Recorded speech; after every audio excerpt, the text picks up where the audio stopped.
There are towns in Florida where the moss hangs so heavy from the cypress trees that it swallows the light whole, where the summer air sits thick and wet against your skin, and the silence between neighbors can stretch for decades without anyone noticing how loud it has become.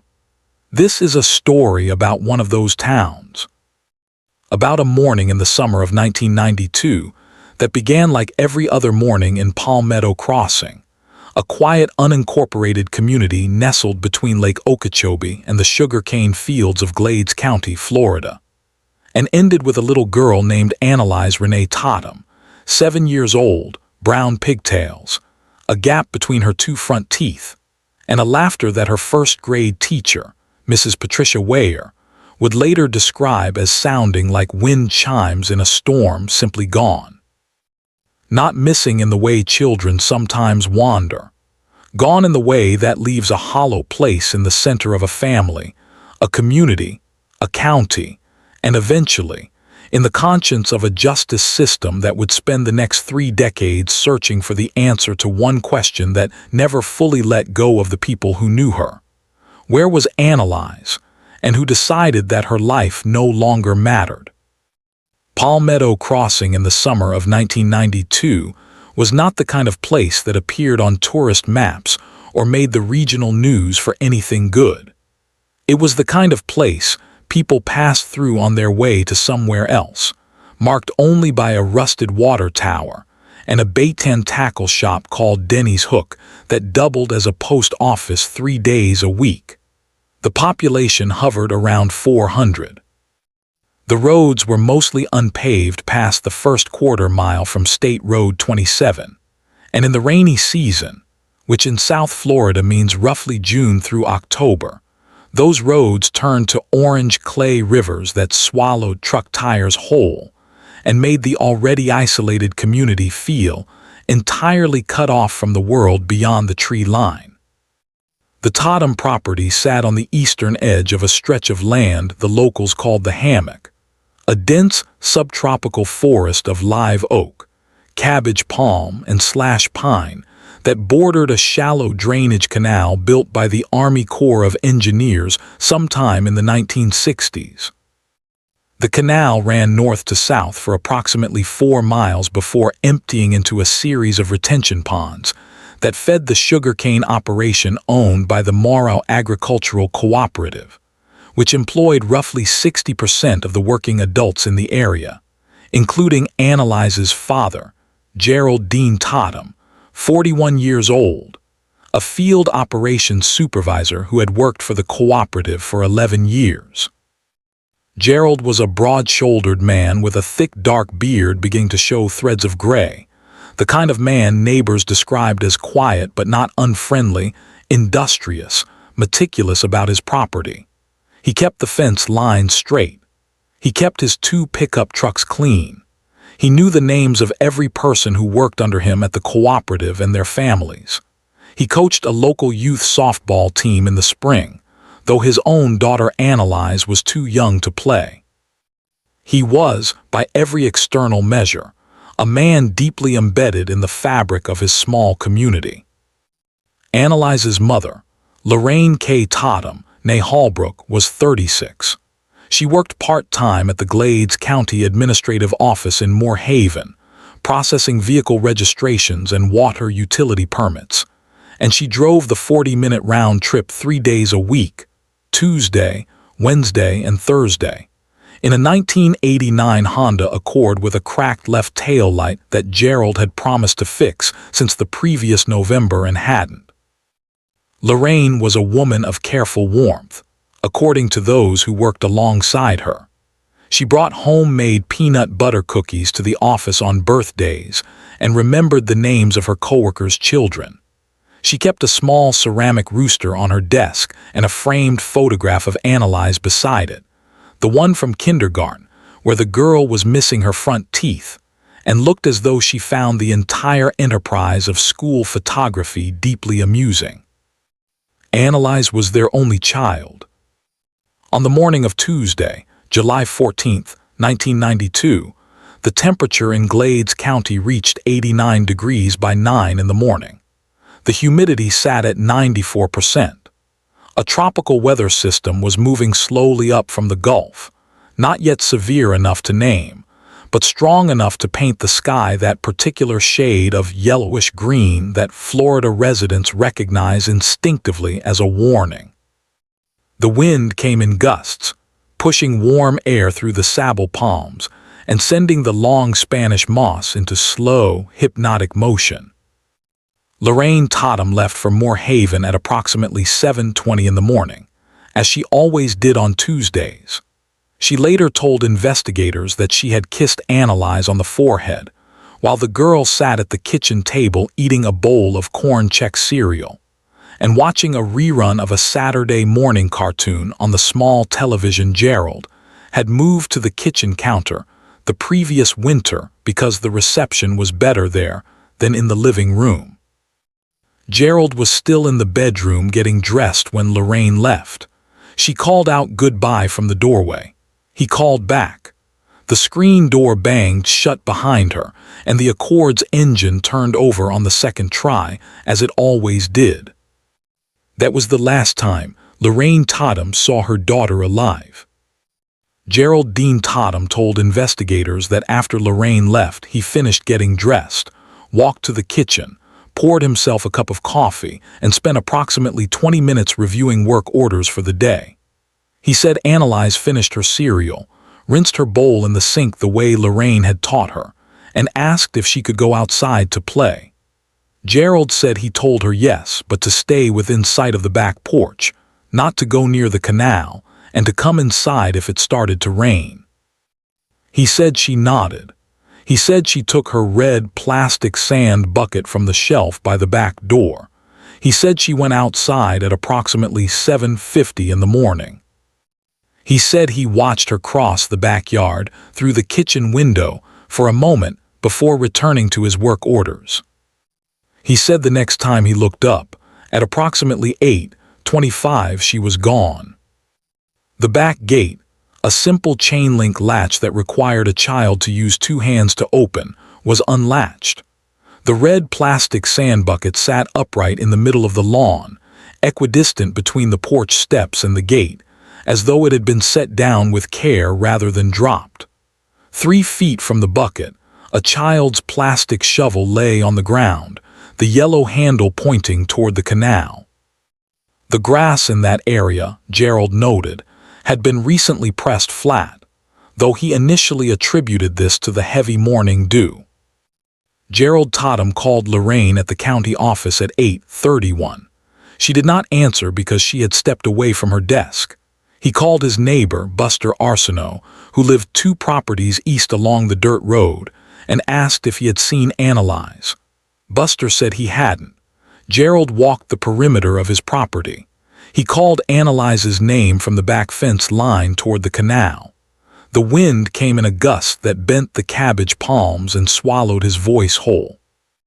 At 9:04, Gerald Dean Tatum called the Glades County Sheriff's Office and reported his daughter missing. The red bucket sat in the middle of the lawn. The toy yellow shovel pointed toward the water. The screen door hung open in the humid air. The swing set Gerald had built in the spring stood motionless in the stillness between gusts, its 2 rubber seats hanging exactly level, undisturbed, as though they had been waiting all morning for a wait that never came. The first deputy to arrive at the Tatum property was Glades County Sheriff's Deputy Marcus Leon Dwight, 33 years old at the time, 12 years with the department. Known among his colleagues as a methodical and unhurried man who processed scenes the way a careful reader approaches a difficult book, slowly, page by page, never skipping ahead. Deputy Dwight arrived at 9:22 and found Gerald standing in the backyard near the open gate, still in his work clothes, his coffee cup still in his hand. Gerald was calm, not the stunned stillness of a man in shock, Dwight later noted in his incident report, but calm in a considered way. He answered questions directly. He made eye contact. He described the sequence of events in a clear and consistent order. Deputy Dwight noted the red bucket and the yellow shovel. He noted the unlatched gate. He noted the pressed-down grass and made a preliminary observation, documented in his report, that the grass showed what appeared to be a linear drag pattern beginning from a point approximately 3 feet west of the gate and ending at the gate itself. He photographed it. He did not speculate. He documented. Within 40 minutes, the Glades County Sheriff's Office had contacted the Florida Department of Law Enforcement and requested assistance. By noon, a search coordination had been established at the Arsenault property next door, which had a large enough yard to stage personnel and equipment. By 2:00 that afternoon, more than 60 people were moving through the Hammock on foot, organized into a grid search by a coordinating officer from the FDLE who had driven down from Tallahassee that morning. The canal was searched by 2 officers in a flat-bottomed John boat. Volunteers from the surrounding area arrived throughout the afternoon. Farmers from the cooperative, neighbors from roads that didn't have names, a group of men from a Baptist congregation in Moore Haven who brought flashlights and water and stayed until full dark. Lorraine Tatum, who had arrived home at approximately 11:15 after being reached by telephone at the county office, stood on the back porch for most of the afternoon search. She did not speak to many people. She held a hand towel that she twisted and untwisted continuously. Her face, according to a woman who stood beside her for an hour, was a landscape of controlled terror, the kind of expression that exists in the space between screaming and going completely silent. She drank the water people brought her. She thanked them. She watched the search line moving through the trees. Gerald stood with the sheriff's deputy for most of the afternoon. He answered questions. He pointed out where Annalise normally liked to play. He mentioned that she sometimes picked wild berries from a stand of wax myrtle near the southeastern corner of the fence line. He was helpful. He was present. He did not cry. Those who knew him said it wasn't surprising. Gerald Dean Tatum was not a man who cried in front of others. He had grown up in rural Hardy County, the son of a tobacco farmer and a school cafeteria worker, in a household where emotional display was considered a private matter. His coworkers at the cooperative had never seen him so much as raise his voice. His softball players' parents described him as firm but fair. His silence in the face of catastrophe was, they would later say, entirely consistent with who he was. But deputies whispered quietly to one another, in that particular way that law enforcement does when something doesn't settle right about the timing. The gap between when Gerald claimed he last saw Annalise 7:50 in the morning and when he called the sheriff's office 9:04 was 1 hour and 14 minutes. Gerald explained this as the time it took him to search the property himself, to walk the fence line, to check the front yard and the shed, to call the neighbor. The timeline was possible. It was plausible. It was not impossible, but it occupied a space in Deputy Dwight's notes that he marked with a small asterisk and returned to several times in the days that followed. On the second day of the search, FDLE investigators conducted a formal interview with Gerald at the sheriff's office in Moore Haven. He arrived on time. He brought a legal pad on which he had written, in neat block letters, his own summary of the previous morning's events. He offered the legal pad to investigators unprompted. This gesture struck at least 2 of the 3 people in the room as unusual, not incriminating, but unusual. People who have lived through traumatic experiences, investigators noted in their case files, typically do not organize and pre-document their accounts before formal interviews. They tend to arrive disoriented. Gerald arrived prepared. There were other things, small things, clear's throat. The odometer reading on Gerald's 1987 Chevrolet work truck, which was documented as part of the routine evidence collection, showed a discrepancy. Gerald stated he had not driven the vehicle since returning home from work on Monday, July 13th, the day before Annalise's disappearance. He said he typically drove the work truck to the cooperative site and left the Accord for Lorraine on her work days. On Monday he had, by his account, driven from the cooperative site back to the house, a distance of approximately 11 miles. The cooperative's dispatch log confirmed he had clocked out at 5:47 in the evening. The drive home, along State Road 27 and two local roads, was confirmed by two coworkers who followed the same route and passed his truck on the highway. The truck's odometer, however, documented by Deputy Dwight during the property survey on the afternoon of July 14th, showed an additional 41 miles beyond what the Monday commute would account for. Gerald was asked about this on the second day of interviews. He said he wasn't sure. He said he might have driven out to check on a field irrigation issue he'd been following. He said he couldn't be certain. He said he would try to remember. He never provided an explanation for the 41 miles. The canal was searched twice more in the weeks that followed, with trained recovery teams who used dragging equipment through the deeper sections near the retention ponds. The Hammock was searched in sections over 6 days. Cadaver dogs were deployed on day 4. A helicopter from the Florida Highway Patrol made 4 passes over the area. Volunteers continued to come. The red bucket was photographed and collected as evidence. The yellow shovel was collected. The pressed grass was photographed from multiple angles. Soil samples were taken from around the gate. A partial shoe impression, too degraded by the morning due to provide a conclusive size or type, was documented near the canal bank approximately 30 yards from the Tatum property line. Annalise Renee Tatum was not found. By the third week of August 1992, with no remains recovered, no witnesses identified, and no physical evidence conclusive enough to bring forward to the state attorney's office, the active search operation was formally suspended. The FDLE case file was designated open, but inactive.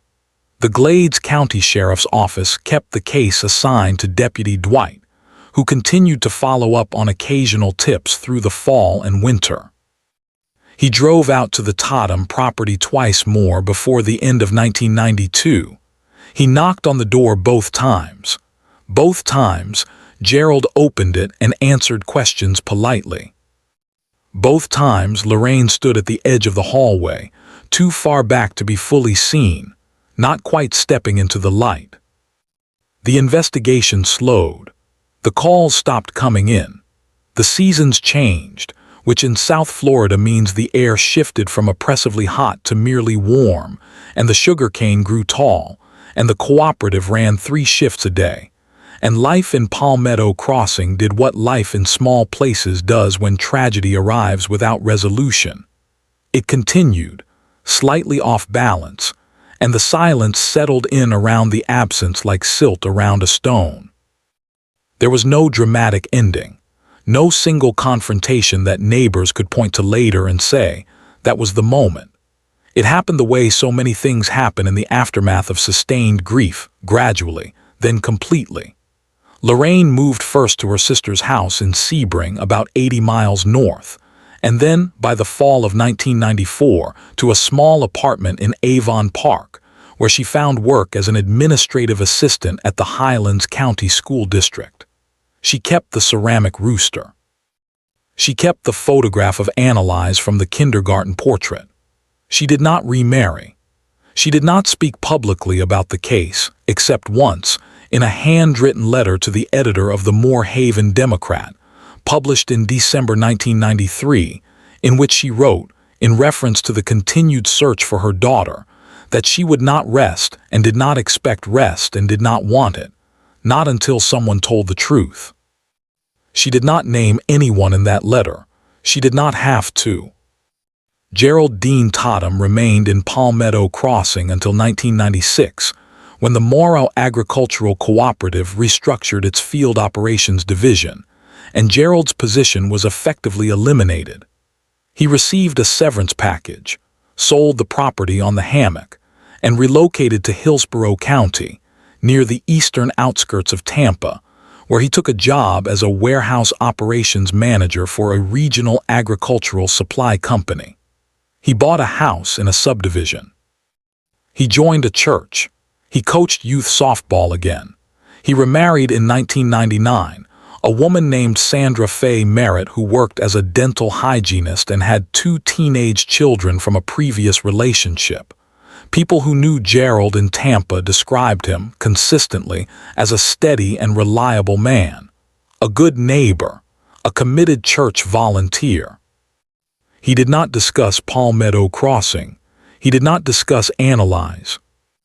Those who knew Gerald in his new life and later discovered his history reported a similar experience. The sudden recalibration of memory, the retrospective examination of small moments that had previously seemed unremarkable. A coworker at the agricultural supply company, interviewed by journalists in 2024, recalled that Gerald had once, during a company retreat, been shown a photograph of a colleague's young daughter, and had looked at it for a long, strange moment before saying, without any particular expression, that she reminded him of someone he used to know. Then he handed the photograph back and poured himself more coffee. For those who have ever doubted someone they love, who have sat with a growing unease that has no specific name, no clear edge, no moment of origin, the experience Lorraine Tatum described in the years following her separation from Gerald is recognizable as something profoundly isolating. In the one extended interview she gave to an investigative journalist from the Tampa Bay Times in 2021, Lorraine said that she had spent the first year of their separation telling herself that grief looked different in different people, that Gerald's composed exterior was simply his way of managing an experience that had no roadmap. She said she had told herself this so many times it had become a kind of internal repetition, like a prayer she no longer believed, but continued to say because she didn't know what would fill the silence if she stopped. But there were things she could not explain to herself, no matter how many times she recited that prayer. There was the morning, sometime in early August 1992, 3 weeks after Annalise vanished, when she had found Gerald in the garage at 2:00 in the morning, standing in front of the work truck with the interior dome light on, doing something she couldn't quite see. When she asked what he was doing, he said he was checking the oil. He closed the truck door. He came back inside. He did not look at her when he passed through the door. There was the night she woke from a nightmare about the canal and reached across the bed and found his side empty and cool, and then heard, faintly, from somewhere outside, the sound of the truck door. She lay still for a long time and did not get up. There was the afternoon about 4 months after Annalise disappeared, when she was sorting through a closet and found, in the inside pocket of Gerald's canvas work jacket, a folded piece of paper. She opened it. It was a handwritten list of distances, numbers in miles, with brief descriptions she couldn't fully understand. She had stood there for a long time with the paper in her hand, and then she had refolded it exactly as she'd found it and placed it back in the pocket and closed the closet door, because she was not ready for what understanding it might require of her. She never retrieved that paper again. She would think about it for decades. In Avon Park, in her small apartment with the ceramic rooster on the kitchen windowsill, Lorraine kept in loose contact with the Glades County Sheriff's Office. She called once a year, usually in July, around the anniversary. The deputies she spoke to were kind. They told her the case was still open. They told her they hadn't forgotten. They sounded, she later said, like people who are trying to tell the truth while knowing the truth is insufficient. Time accumulated. Years folded over years. The sugar cane grew and was harvested and grew again. The canal bank where the partial shoe print had been photographed and documented was flooded twice by tropical storms. The Tatum property changed hands twice, was cleared, and became the foundation of a small evangelical church. The water tower in Palmetto Crossing was repainted. Denny's Hook closed and became a vacant lot. Annalise would have been 23 in 2008, 30 in 2015, 37 in 2022. Lorraine kept track. In 2018, something shifted. Not dramatically, not all at once, but in the way that truth sometimes moves when it has been contained for a long time, finding the smallest available crack and beginning, with patience and without announcement, to move through it. Sandra Faye Tatum, Gerald's second wife, filed for divorce in February of 2018. The divorce proceedings were uncontested and relatively brief. Sandra relocated to Clearwater. She did not speak publicly about the reason for the divorce at the time. She changed her name back to Merritt. She did not make a statement. But in October of 2019, Sandra Merritt contacted the Hillsborough County Sheriff's Office. The call Sandra Merritt made to the Hillsborough County Sheriff's Office on October 14, 2019, was brief. She told the intake officer that she had information relevant to a decades-old missing child case in Glades County, Florida. She gave Annalise's name. She gave Gerald's name. She said she had been sitting with what she knew for a long time and that she had decided she could not continue to sit with it. She was referred to a detective in the Major Crimes Division. She met with him 4 days later, on October 18, 2019. She sat in an interview room for 3 hours and 40 minutes. She brought with her a sealed envelope containing 3 items: a photograph, a handwritten note, and a piece of paper folded into quarters that she said she had found in a box Gerald had left behind when she moved him out of the house during their separation. The folded piece of paper was a list of distances, written in Gerald Dean Tatum's distinctive block printing, numbers in miles, brief descriptions. Sandra told investigators that she had found the paper in 2018, going through boxes that Gerald hadn't fully unpacked since their move from Palmetto Crossing more than 2 decades earlier. She said she had initially not understood what she was looking at. She said she had put it aside and then, over the following weeks, had done her own research reading news archives, reading about the Annalise Tatum case, which she had not known about before marrying Gerald in 1999, because Gerald had told her only that he had lost a daughter in an accident, a drowning, and that he didn't discuss it. She said she had accepted this because grief has many shapes. She said she wished she had asked more questions sooner. The photograph Sandra brought was a Polaroid, undated but appearing consistent with early 1990s photographic quality. It showed the back of the Tatum property in Palmetto Crossing. The red bucket was visible in the left corner of the frame. The back gate was open. The image had been taken from inside the property, looking toward the canal. Sandra told investigators she had found the Polaroid inside the same box as the list of distances. She said she could not explain how it came to be there. She said she was not going to speculate. She said she was simply telling them what she had found and letting them determine what it meant. The handwritten note, the third item in the envelope, was a single sentence in Gerald's block printing. Investigators have not released the full content of this note as of the time of publication, as it remained part of an active evidentiary record, but court documents filed in 2023 described it as containing a reference to the canal, and to what investigators characterized as a statement of consciousness regarding Annalise's location. Clears throat.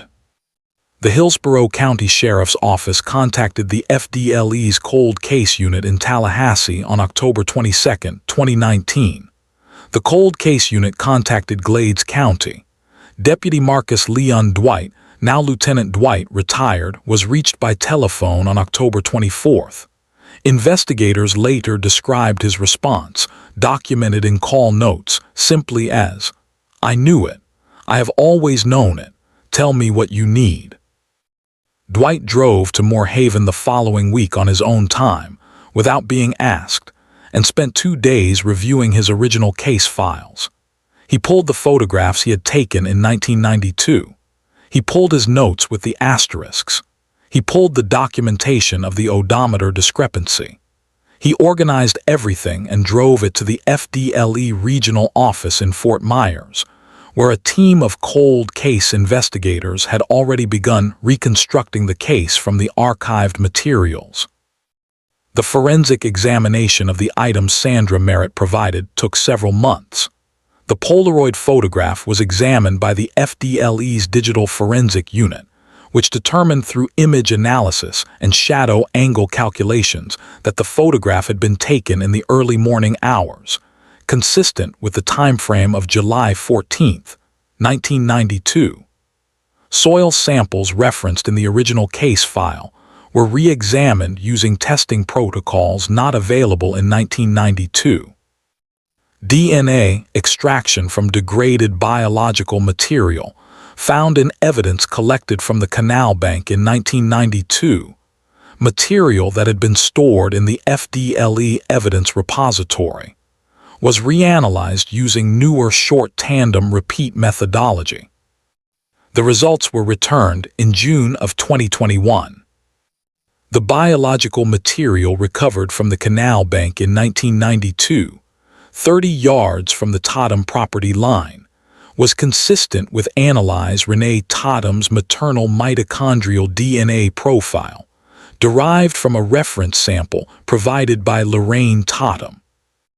On July 9, 2021, 29 years, 2 days after Annalise went through the back gate with her red bucket and her yellow shovel, and did not come back, investigators contacted Lorraine Tatum at her apartment in Avon Park.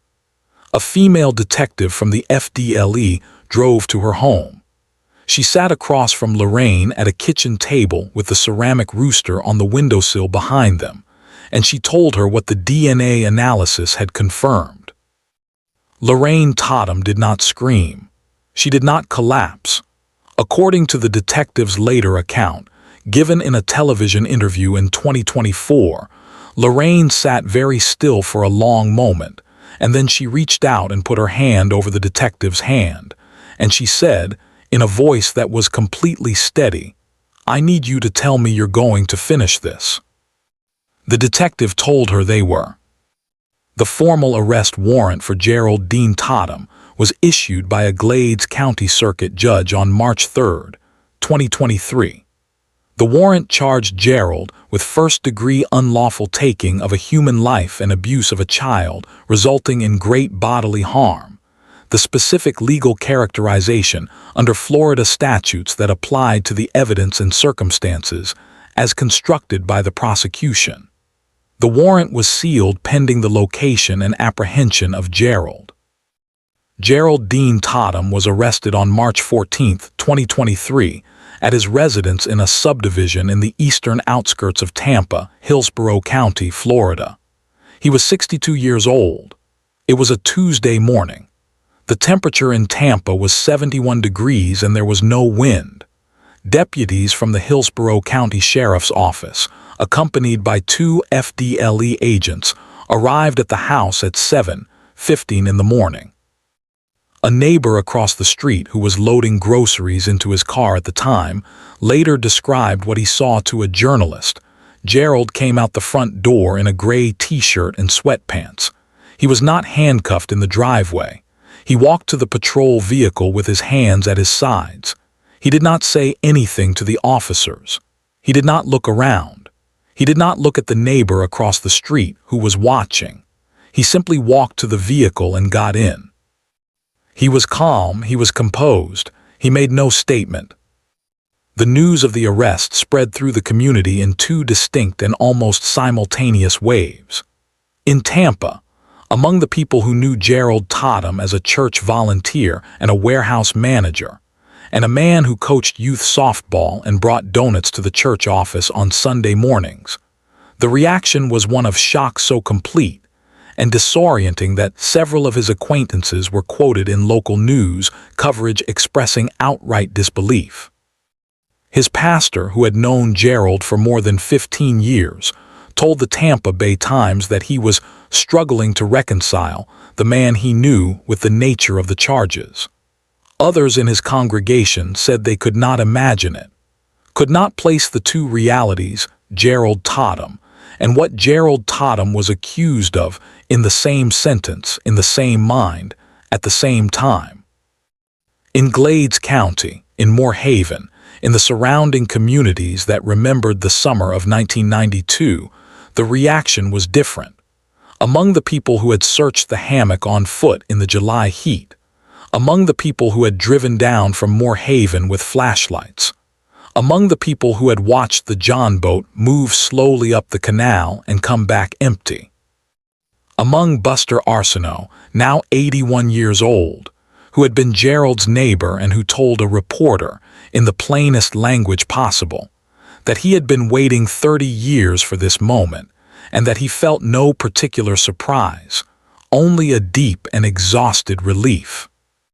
For those who have ever watched someone move through grief, without the messy, non-linear, inconvenient reality of loving someone and losing them, the retrospective accounting of Gerald Tatum's behavior in the summer, fall, and winter of 1992 reads with the terrible clarity of hindsight. The legal pad, the composed interview, the 41 unaccounted miles, the garage at 2:00 in the morning, the folded paper in the inside pocket of the canvas jacket that Lorraine had found and refolded and replaced, because she was not yet ready for what understanding it would require. Sandra Merritt, in the only statement she released publicly through an attorney, said, "I cannot give back the years that were lost. I can only tell you what I found and hope it is enough." Clears throat. Gerald Dean Tatum appeared in a Glades County courtroom for his arraignment on March 28, 2023. He entered a plea of not guilty. He stood at the defense table in a dark blue shirt and said the two words in a clear and ordinary voice. He did not look at the gallery, where Lorraine Tatum sat in the second row in a white blouse, her hands folded in her lap, watching him with the kind of attention that comes from 30 years of having nowhere to put it. Pretrial proceedings continued through 2023 and into 2024. Defense motions challenged the admissibility of the DNA analysis, citing the degraded condition of the original samples and the chain of custody documentation from 1992. The prosecution's response brief, filed in August 2023, detailed the FDLE evidence repository's handling protocols and the specific extraction methodology used in the 2021 analysis. In November 2023, the Circuit Court denied the defense's motion to suppress the DNA evidence, ruling that the sample handling met the applicable evidentiary standards and that the analysis results were properly admitted. In February of 2024, as the trial date approached, Gerald Tatum's defense team entered into discussions with the Glades County State Attorney's Office regarding a potential resolution. On April 17, 2024, Gerald Dean Tatum entered a guilty plea to a reduced charge of second-degree unlawful taking of a human life, with an agreed sentencing recommendation that the court ultimately accepted. He was sentenced to 32 years in the Florida Department of Corrections, with credit for time served. Given his age and the projected sentence, he was not expected to be released. He made no statement at sentencing. He stood while the judge spoke. He signed the documents. He was taken from the courtroom through the side door. Lorraine Tatum read a statement at sentencing. She stood at the podium without notes. She spoke for 6 minutes. She said Annalise had liked the color yellow. She said Annalise had named the family dog Gerald Jr. as a joke, and it had made everyone laugh, including Gerald, at least once. She said Annalise had been afraid of thunderstorms and had a particular stuffed rabbit named Buttons who she brought everywhere, including to bed, and who had never been found. She said she had kept a candle on the windowsill of her apartment in Avon Park for 32 years, and that she intended to keep it there. She said she did not forgive Geraldine Tatum, and that she was not going to pretend otherwise.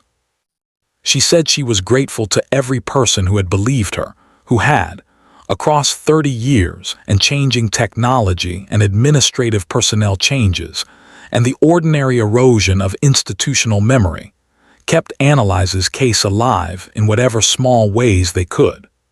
The deputies who answered her annual July phone calls, the retired Lieutenant Dwight who drove his own vehicle to Moore Haven to pull boxes from a storage room, the forensic technicians whose work she would never be able to name or thank individually, Sandra Merritt, whom she had never met and did not expect to meet, who had sat with what she knew and finally chosen to speak. She turned from the podium before the court officer indicated she was finished. She walked back to her seat, sat down, and folded her hands in her lap again. The candle on the windowsill was still burning.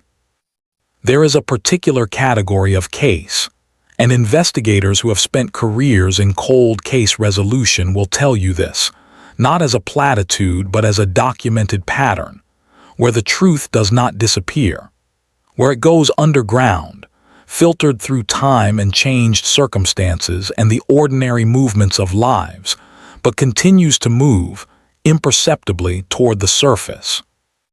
The Annalise Tatum case sat for 31 years in the archive of the Florida Department of Law Enforcement's Cold Case Unit. A manila folder, a series of photographs, a chain evidence bag containing a red plastic bucket and a yellow-handled child's shovel.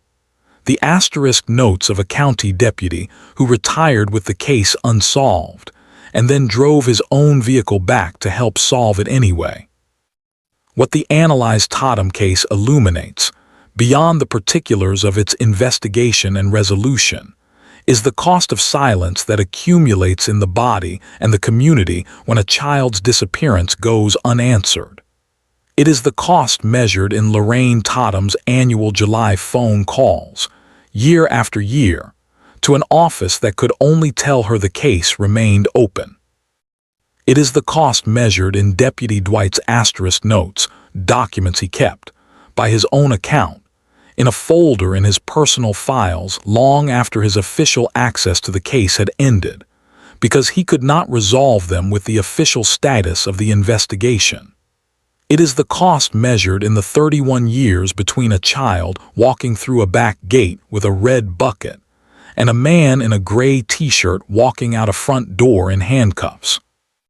It is the cost of the things that go unasked and unfound and unretrieved, the folded paper in the inside pocket of a canvas jacket, the unanswered question of 41 miles, the garage door closing at 2:00 in the morning, that accumulate year by year into something that truth, when it finally arrives, has to work through rather than around. Annalise Renee Tatum was 7 years old. She liked the color yellow. She had a stuffed rabbit named Buttons. She had a laugh that her teacher described as wind chimes in a storm.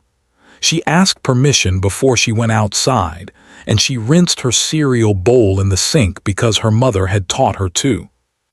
She was the most ordinary kind of extraordinary, which is to say, she was a child, entirely herself, entirely irreplaceable, and entirely deserving of being remembered by her name, and not only by the case number the FDLE assigned to her file in the summer of 1992. She was heard finally. It took 31 years, a second wife's courage, a retired deputy's stubbornness, and the patience of forensic science. But she was heard. If this story mattered to you, subscribe and hit the bell. Share the episode. Someone somewhere may still be waiting to be heard.